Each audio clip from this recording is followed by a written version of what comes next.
Obra Amor além de tudo, capítulo 6, Respondendo às cartas, parte 1. Jamais quebreis o fio de luz que nos liga, individualmente, ao Espírito Divino. Não permitais que o egoísmo e a vaidade, os apetites inferiores e as tiranias do eu vos empanem a faculdade de refletir a divina luz. Recordai que, em nossa capacidade de servir e em nossas posições de trabalho, estamos para Deus como as pedras preciosas da terra estão para o sol criador. Quanto mais nobre a pureza da pedra, mais possibilidade apresenta para refletir o brilho solar. André Luiz, pela psicografia de Chico Xavier, Missionários da Luz, capítulo 9. A primeira carta dizia: Caro Doutor Inácio, um abraço muito carinhoso. Meu nome é Sandra e tenho uma estima enorme pelo Senhor e pelos seus ensinos, mesmo não o conhecendo pessoalmente. Seus ensinos têm sido para mim um bálsamo e uma direção para minha cura espiritual. Sou espírita há mais de 3 décadas e não me sinto envergonhada de dizer ao Senhor que somente agora, diante de suas páginas tão francas e diretas, estou entendendo melhor o Espiritismo. Fui simplesmente expulsa da casa espírita que frequentei, por um homem que aqui vou denominar apenas de irmão T. Levei um livro seu para apresentar num grupo de estudos e achei muito estranha a reação dele. Todos ficaram entusiasmados com a minha apresentação sobre o livro. Ele, porém, ficou mudo e de sobrancelhas cerradas. No dia seguinte, eu, que nunca recebi um telefone de ninguém do centro espírita para saber como estou ou como anda a minha vida, fui chamada para uma reunião naquele mesmo dia à tarde com os dirigentes da casa. Doutor Inácio, eu devia ter gravado tudo o que eu ouvi, porque, contando, ninguém acredita. Foi muito desrespeito e desaforo. Resumindo, eles pediram que eu me afastasse da coordenação do setor de estudos e ainda me fizeram advertências de que eu precisaria passar durante 1 mês por sessões de desobsessão para me reequilibrar. Escrevo essa carta apenas para dizer que, pelo menos aqui em minha cidade, o Senhor tem inimigos ferrenhos e desumanos. Não sei, sinceramente, se isso faz muita diferença para o Senhor, mas, pelo menos para mim, poder escrever essa carta está sendo um desabafo. Compreenderei se o Senhor não disser nada, mas como gostaria de ter uma resposta. Estou sempre me lembrando do Senhor em minhas preces, para que sempre encontre coragem e alegria para continuar. Sinceramente, Doutor Inácio, quero findar esta carta dizendo que saber que tem uma pessoa como o Senhor aí, no mundo espiritual, já me dá até mais segurança para pensar na morte. Quando eu morrer, doutor, juro que vou lhe procurar. Eu pensei em não lhe responder, pois já estava um tanto exausto disso tudo. Os que não gostam do meu trabalho, seja por qual motivo for, em muitos casos, são mais honestos do que acreditam. Já os que gostam da minha literatura, adoram as novidades e se entusiasmam com minha clareza e destemor. Outros, no entanto, costumam cultivar a infantilidade de esperar demais dos opositores, supondo que vão mudar o modo de pensar destes apenas com algumas dezenas de livros inovadores na linguagem e nos enfoques. Contudo, fiquei com vontade de dizer algumas palavras para a remetente. Estou ficando mesmo de coração mole. Risos.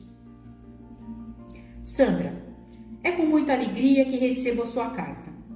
Se existem irmãos que se fazem de meus inimigos ferrenhos em sua cidade, alegro-me em dizer que o problema pertence a eles e não a mim. ele sim tem um problemão para resolver. Quem assume essa postura, infelizmente, carrega no coração o veneno do ódio. Isso é muito fácil de entender pelo próprio Evangelho de Jesus, que nos diz: e odiados de todos sereis por causa do meu nome, mas aquele que perseverar até o fim será salvo. Acho muito saudável para o meu crescimento que essas pessoas estejam contra os pontos de vista que apresentam, mas daí a cultivar a inimizade e ter atitudes como as que tiveram com você, usando de um poder cruel, sinceramente, é um assunto que eles terão de resolver. Existem muitos espíritas que acham que o espiritismo é o único caminho para a verdade e que tudo já foi dito sobre ele. Tenho muito respeito a quem pensa assim. Por muito pouco, eu também quase escorreguei nessa casca de banana. Entretanto, nem mesmo Kardec via a codificação desse jeito. Ele era aberto e jamais fez do espiritismo uma nova sagrada escritura na qual estariam todas as verdades encerradas. Em suas palavras, ele esclarece. Todavia, como não alimenta a pretensão de haver dito a última palavra, seja sobre o que for, nem mesmo sobre o que é de sua competência, ele não se apresenta como absoluto regulador do possível e deixa de parte os conhecimentos reservados ao futuro. Espiritismo, enquanto doutrina filosófica, científica e religiosa, só existe um, aquele contido nas bases da obra de Allan Kardec. Porém, as formas de interpretar e praticar os ensinos ali contidos são tão variáveis quanto são as formas de entendimento de cada pessoa ou cultura. Muitas organizações, divulgadores ou pensadores do espiritismo, no entanto, se posicionam contra essa diversidade, defendendo uma única forma de interpretar a doutrina ou mesmo de praticá-la. A beleza do espiritismo está em provarmos nossa capacidade de boa convivência uns com os outros, mesmo guardando uma forma diferente de entendê-lo. Infelizmente, nem sempre isso acontece da parte daqueles que se acreditam predestinados a salvar o conceito de espiritismo e a zelar pela pureza dos ensinos da doutrina. Ciente disso, esforço-me por construir dentro de mim o respeito para com todos, embora confesse que nem sempre tenho êxito nessa intenção. Sandra, lembre-se de que um verdadeiro líder com Jesus não teme a polêmica, os lugares, as leituras, as diferenças. Ao contrário, ele incentiva a liberdade, a opinião pessoal, a discussão sincera e fraterna, a livre pesquisa, a autenticidade e, sobretudo, não julga por preconceito, nem espera que todos concordem com ele. Um líder com Jesus é um agregador e não um separador.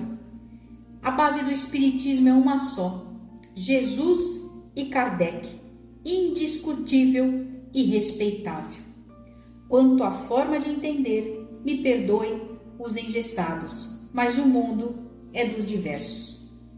Nesse sentido, é necessário um questionamento sobre o qual o sentimento que orienta uma comunidade religiosa em que falta respeito às formas diversas de pensar e na qual, consequentemente, são geradas atitudes e condutas de calúnia, malquerença e exclusão. Amor de verdade floresce nas diferenças. Talvez por isso esteja tão difícil a quem se entorpeceu com a rigidez das interpretações abrir seu coração ao grupo das pessoas corajosas, autênticas e destemidas, que a cada dia mais procuram o espiritismo do Cristo e não a doutrina distorcida pelos homens. Sandra, volte-se para o ideal de amor. Se preciso for, abra mão das minhas ideias e fique com Jesus e Kardec. Apenas não fique com quem te machucou. Procure um ambiente que você mereça, um lugar onde seja respeitada, onde possa ter amigos e não dirigentes autoritários. Faça isso por você e não por mim. Deus a abençoe.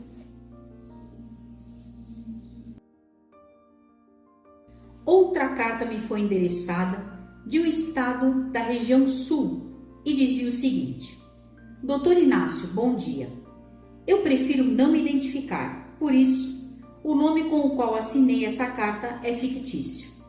Gosto muito dos seus ensinos e os leio e estudo com muita seriedade. Reconheço que sua personalidade brincalhona é um presente para nós que adoramos a literatura mediúnica espírita. Entretanto, quero lhe endereçar com muito respeito e carinho observações sobre algumas palavras e formas de o Senhor se expressar que, ao meu ver, são às vezes completamente desnecessárias ou poderiam ser ditas de forma mais inteligente e educada. A opinião não é só minha. Vários leitores que amam suas páginas sentem-se assim e chegaram a me mostrar alguns trechos por eles destacados que, lidos isoladamente, chegam a ser, em nossa avaliação, pejorativos. Perdoe-me por tomar seu precioso tempo com esse assunto. Sei que o Senhor é muito ocupado e muito tem nos oferecido do seu tempo e do seu amor. Eu não escrevo pedindo-lhe satisfação, nem lhe solicitando que melhore sua forma de escrever. Continuarei absorvendo seus ensinos, mesmo que tenha de engolir a seco alguns trechos que considero menos educados. Escrevo apenas para que o Senhor saiba como alguns de nós, seus leitores, nos sentimos. Não é uma crítica, e sim uma ponderação recheada de carinho. Se tiver algum valor, use-a. Além dessa observação sobre os termos, queria também ponderar que, devido a esse seu jeito de falar, eu não acredito que seus conhecimentos tão oportunos possam atingir o coração dos mais conservadores, que, diga-se de passagem, já começam a usar alguns trechos de seus ensinos para desautorizar o médium e mesmo o Senhor. Afora isso, o Senhor é maravilhoso e, sinceramente, espero que não reencarne por agora, pois, com a minha idade, não demoro muito aqui no plano físico e, ao morrer, se assim me for permitido, desejo que uma das minhas primeiras iniciativas seja lhe procurar para dar um beijo nessas bochechas e lhe abraçar com gratidão. Assinado, Rosália. Ao ler a carta de Rosália, minha mente fez uma retrospectiva do meu dia. Lembrei-me da consulta do Marcondes, da avaliação dos casos à tarde e de várias oportunidades nas quais ouvi de confrades daqui e do mundo físico que tomasse mais cuidado com o que falo. Não sei se porque estou melhorando ou se porque a carta veio com uma energia especial, mas, ao terminar de lê-la, fui tomado por uma serenidade e por um profundo desejo de autoavaliação e introspecção. Sem cobranças que não são típicas de meu temperamento, senti a necessidade de verificar quantos Inácios moravam dentro de mim e se, diante de uma elevada quantidade, não haveria ao menos um que tivesse um pouco mais de elegância e fineza de tratamento. Juro que tentei, mas não o encontrei. Pelo contrário, deparei-me, se possível, com Inácios ainda mais imaturos e rabugentos. Contudo, confesso que não fiquei decepcionado. Diante do meu desejo sincero de ser alguém melhor, resolvi então usar a clareza com Rosália, já que nada poderia lhe prometer. Assim lhe respondi: Rosália, que Jesus a envolva em bênçãos imortais. Sua elegância e amor me humilharam. Não pense, no entanto, que eu esteja dizendo isso como algo ruim, ou que sua carta tenha me causado algum sofrimento. Pelo contrário, ela me fez muito bem e chegou em um momento em que eu precisava mesmo refletir sobre tais assuntos. Reconheço que por um tempo ainda longo precisarei, em uma ou outra ocasião, dizer algo a respeito do procedimento desse tal doutor Inácio. Homem difícil, viu? Confesso que às vezes nem eu mesmo me aguento. Minha única virtude, Rosália, é o bom humor. Já nasci com esse temperamento e nunca deixarei isso de lado. Quem me conhece sabe bem dessa minha veia humorística e exageradamente rica de alegria. É nisso que me sai o melhor. Porém, a profissão e as experiências de outras vidas praticamente me impuseram a necessidade de desenvolver a sinceridade e a autenticidade. Esse fato se dá sem nenhum direito meu à escolha, por causa de minha consciência. Já menti demais em outras vidas e na personalidade de Dr. Inácio renasci com horror e repulsa à mentira e à hipocrisia. Entretanto, sinceridade e autenticidade são qualidades que ainda não possuo completamente e, por vezes, ainda me distancio do equilíbrio.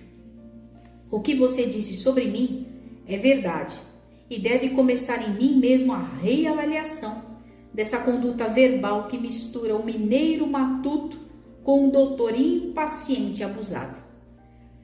Quero que você saiba que por várias vezes já pensei nesse assunto, mas, pelo incentivo de vários amigos mais nobres, entre eles Eurípides Barçanufo e Maria Modesto Cravo, continuo o meu trabalho. Quanto à sua ponderação sobre minhas ideias atingirem o coração dos mais conservadores, fique ciente de que não guardo a menor pretensão em relação a isso. Seria pedir demais deles. Divulgo o meu modo de pensar para aqueles que estão insatisfeitos com o que os conservadores têm feito com o movimento espírita, elitizando-o e mantendo-o distante de uma proposta de simplicidade e de libertação consciencial. É com gente como você que desejo compartilhar minha crença. Gente que não aceita mais os abusos de pessoas que se supõem acima do bem e do mal, pelo simples fato de serem dirigentes, líderes, trabalhadores, médiuns ou de possuírem relativo conhecimento doutrinário. Escrevo para a gente insatisfeita com as organizações que têm sido usadas para controlar e manipular o espiritismo. Esse grupo de insatisfeitos cresce cada dia mais e representa hoje uma enorme fatia do movimento espírita, que na falta de opiniões mais arejadas, debanda da seara para outras religiões, levando consigo uma visão rígida e dogmática do espiritismo. Dirijo-me, portanto, a essas pessoas e não aos conservadores que costumam ter náuseas ao contemplarem minhas convicções. Sinceramente e com toda a honestidade de meu coração, eu não tenho nada a dizer para os conservadores e quando faço é apenas pensando em vocês que estão abertos a novidades e à renovação dos conceitos. Sabe por quê? Primeiramente, porque, via de regra, os conservadores não estão abertos a mudanças. Segundo, porque vocês, que têm a mente mais aberta, nem sempre conseguem organizar uma atitude sensata que comprove a força, a solidez das opiniões renovadoras. Não tenho compromissos para com os conservadores. Tenho, sim, puxões de orelhas para os que gostam de minhas propostas e também de mim. Por isso, aproveitem minhas ideias ou, melhor ainda, o que elas incentivam de melhor em vocês, que acreditam em mudanças e em melhorias na seara espírita. Quanto ao fato de os conservadores usarem meus livros para denegrir o conteúdo, paciência, apenas não sejam como eles. Afinal, se você pegar uma ideia minha para desrespeitar os conservadores, no fundo, você estará usando a mesma tática deles. Já basta existir um doutor Inácio. Um só já é demais. É para vocês que quero fazer um alerta. Não se tornem cópias de Inácio Ferreira. Fiquem com o meu melhor. Sigam o exemplo da Modesta, de Eurípides, de Odilon Ferreira, de Irmão José e de tantos outros. Não queira multiplicar meu jeito de ser. Eu escrevo desse jeito apenas com um objetivo, o de que vocês façam renovação com mais inteligência e sabedoria, com mais fraternidade e elegância. Sei que muitos de vocês podem fazer isso. Em meu trabalho, encontro duas vantagens. A primeira é reforçar o valor do Evangelho. A segunda é colaborar para desmistificar esse plano espiritual católico que está iludindo os espíritas, afastando-os da realidade e da beleza dos conteúdos lúcidos e sensatos de Allan Kardec. A par das gafes verbais que cometo, ora intencionais, ora por imperfeição, não posso deixar de me defender, pois muita coisa que digo é simplesmente a verdade que incomoda muita gente. E lhe confesso, Rosália, que as coisas, quando ditas com clareza, em nada ferem as regras da boa educação. Ferem sim o orgulho daqueles que as ouvem e não querem aceitá-las, e por não aceitarem, tentam me desautorizar. Rosália, em resumo, gastei toda essa lábia cheia de etiqueta, apenas para lhe dizer, na linguagem que me é própria, que continuarei a escrever, sem papas na língua, por uns 200 anos ainda. Risos. Fique com Deus. Depois de várias cartas respondidas, realizei meu preparo para o sono. Busquei reler o precioso trecho da obra de André Luiz. Recordai que em nossa capacidade de servir, em nossas posições de trabalho, estamos para Deus, como as pedras preciosas da terra estão para o sol criador. Quanto mais nobre a pureza da pedra, mais possibilidades apresenta para refletir o brilho solar. Após essa leitura, minha mente deu muitas voltas e fiquei pensando em que tipo de pedra era o Dr. Inácio. Nem preciso dizer o que senti. Pedra de bodoque, ou talvez uma pedra como aquela que foi referida por Jesus no Evangelho e que serve para pendurar no pescoço e lançar no mar. Pensei, e a melhor pedra com a qual me identifiquei foi com a pedra no sapato, aquela que incomoda e algumas vezes machuca. Então, meu pensamento logo arquitetou um esmeril para aprimorar essa pedra e comecei a imaginar que pontos poderia melhorar. Esse esmeril seria representado em minha vida por Modesta, Rosália, Eurípides e imaginem quem? Marcondes. Todos os amigos e pacientes tomaram lugar na construção de minhas reflexões. Abri uma janela, respirei o ar puro e disse: desculpe, meu Deus, por não ser ainda um diamante, mas eu chego lá. No auge de minhas meditações, quando já passavam das 22 horas, recebi uma ligação informando que Marcondes havia piorado bastante e que não houve opção a não ser encaminhá-lo para o confinamento, conforme as minhas orientações. Verificando que todas as providências já haviam sido tomadas e como já estava na hora do repouso necessário, fui dormir e dormi como uma pedra.